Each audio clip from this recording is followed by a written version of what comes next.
Hello friends, मैं हूं doctor Aamir इस्लाम और आप देख रहे हैं आपका अपना YouTube channel health and fitness forever. दोस्तों, आज के इस वीडियो में आपसे बात करूंगा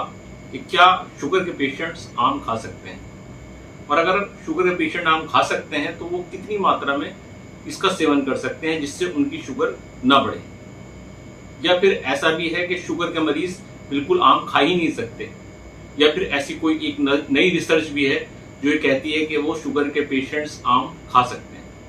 तो चलिए इन्हीं सभी सवालों को जानने के लिए शुरू करते हैं अपने इस वीडियो को और जानते हैं कि क्या शुगर के पेशेंट आम खा सकते हैं। दोस्तों, इससे पहले कि हम ये जानें कि शुगर के पेशेंट आम खा सकते हैं या नहीं, उससे पहले हमें ये भी जानना बहुत ज़्यादा जरूरी है कि आम में क्या क्या न्यूट्रिशनल सब्सटेंसेस होते हैं और वो हमारी सेहत के लिए किस तरह से बेनिफिशियल होते हैं। तो दोस्तों, आम के अंदर बहुत ज़बरदस्त मात्रा में वाटर होता है, कार्बोहाइड्रेट होता है,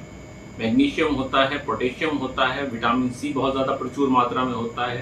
कैल्शियम भी इसके अंदर बहुत अच्छी मात्रा में पाया जाता है, और बहुत सारे एंटीऑक्सीडेंट भी इसके अंदर बहुत अच्छी मात्रा में मौजूद होते हैं।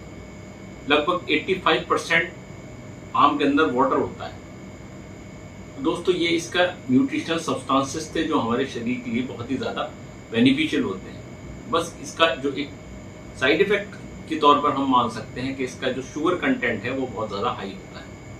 और यही ज़्यादा शुगर हाई कंटेंट जो है वो शुगर के पेशेंट्स के लिए अच्छा नहीं माना जाता। जो दोस्तों, किसी भी फल का ग्लाइसेमिक इंडेक्स वो पैमाना होता है जिसके जरिए हम आसानी से पता कर सकते हैं कि किसी भी एक फल को खाने के बाद हमारे ब्लड शुगर कितनी तेज़ी से हमारे ब्लड में बढ़ जाएगी। यानी कि अगर किसी फल का ग्लाइसेमिक इंडेक्स 80 होता है तो इसका मतलब ये होता है कि 2 से ढाई घंटे के बाद उसका जो 80% ग्लूकोज होगा वो हमारे ब्लड के अंदर जाकर बढ़ जाएगा। यानी कि 2.5 घंटे के बाद हमारा शुगर लेवल उतना ज़्यादा स्पाइक हो जाएगा। तो जिस फल का जितना भी ज़्यादा इंडेक्स होता है वो फल हमारे लिए उतना भी ज़्यादा अनहेल्दी माना जाता है, और शुगर के पेशेंट्स के लिए तो ख़ास तौर पर जो है ये बहुत ज़्यादा नुकसानदेह होता है। आम का जो ग्लाइसेमिक इंडेक्स होता है वो होता है 56, यानी कि वो एक बैलेंस तौर पर हम मान सकते हैं कि बहुत ज़्यादा नहीं होता है, बट इसका मतलब ये भी नहीं है कि शुगर के पेशेंट्स रेगुलर तौर पर जो है आम खाएं। ज़्यादा बेहतर तरीका ये होता है कि वो अपने चिकित्सक से परामर्श करने के बाद ही आम का सेवन करें। अगर किसी की शुगर कंट्रोल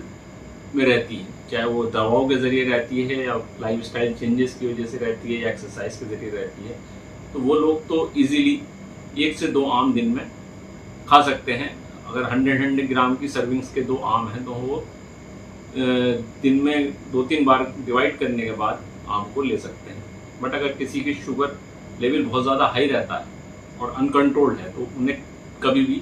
आम का नहीं सेवन करना चाहिए और अपने चिकित्सक से परामर्श करने के बाद ही आम का सेवन करना चाहिए। तो दोस्तों, आप जान ही गए होंगे कि शुगर के पेशेंट्स आम खा सकते हैं या नहीं, और ये एक बहुत ही अच्छा एक डिस्कशन मैंने आपसे किया, और आप समझ सकते हैं कि अगर आपका शुगर कंट्रोल नहीं रहती है और आपका शुगर बहुत ज़्यादा बढ़ा रहता है तो आपको आम को बहुत ज़्यादा ध्यानपूर्वक खाना चाहिए, या फिर अपने चिकित्सक से परामर्श करने के बाद ही इसका सेवन करना चाहिए। लेकिन अगर आपकी शुगर कंट्रोल में रहती है तो आप आम को ईजिली 1 या 2 तक आम आप पूरे दिन में खा सकते हैं। इसमें कोई ऐसी प्रॉब्लम नहीं आएगी आपके सामने। बट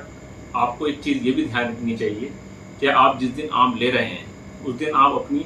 जो नॉर्मल कार्बोहाइड्रेट इंटेक होती है, जैसे कि आप अगर रोटी खा रहे हैं या चावल खा रहे हैं या कोई सब्ज़ी खाते हैं, तो वो आप कम कर सकते हैं,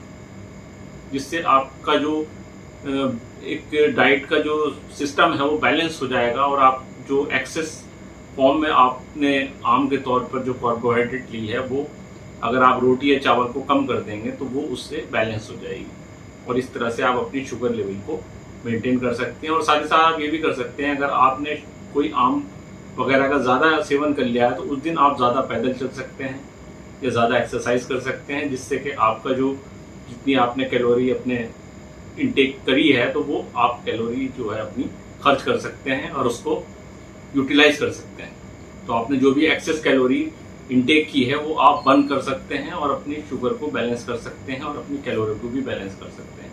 इस तरह से अपनी शुगर लेवल को भी मेंटेन कर सकते हैं। तो दोस्तों, मैं उम्मीद करता हूँ आज का वीडियो आपको ज़रूर पसंद आया होगा और इस वीडियो से आपने कुछ ना कुछ नया भी ज़रूर सीखा होगा। अगर वीडियो पसंद आया तो इसको लाइक करें, शेयर करें, सब्सक्राइब करें